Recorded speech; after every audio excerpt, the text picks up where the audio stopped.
Hello guys and welcome back to the channel, where today guys I'll be showing you how to order on Domino's Pizza.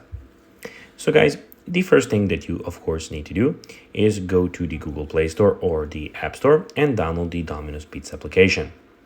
Now when you did that, you just need to go and log into your profile. But guys, if you do not have one, you can always go to our YouTube channel and register by seeing the video that we have, because we have a lot of how to Domino's Pizza videos. Now guys, that we got that out of the way, let's see what we actually have in front of us here.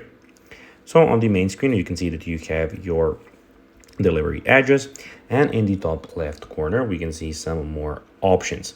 Basically here you can type on order now, click on pizza tracker. You can go to your profile to see everything about your profile, all of your information. Also, we can see the legal notice, data privacy, T&Cs, and Domino's more, and you can go and click on stay tuned to go and check out their socials. But now guys, let's see how you can actually go and order on Domino's Pizza.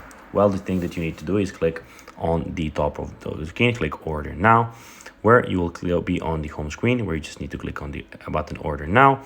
And here, as you can see, you have options when you want to order, now or later. If you want to do it now, you can click now, and here you can go and check out everything that they have, and you can go and order your pizza. So guys, that will be everything for this video. I hope that you found this video informative and entertaining, guys. If you did, don't forget to like this video, share it, subscribe to the channel, and put the notifications on. This means a lot to us, guys, because this is a way that we grow our channel. So if you can do these steps, it will be pretty appreciated by us. So guys, as I said, this was everything for this video, and I hope to see you in the next one pretty soon. So guys, that'll be everything, and I'll be seeing you in the next one. Bye guys.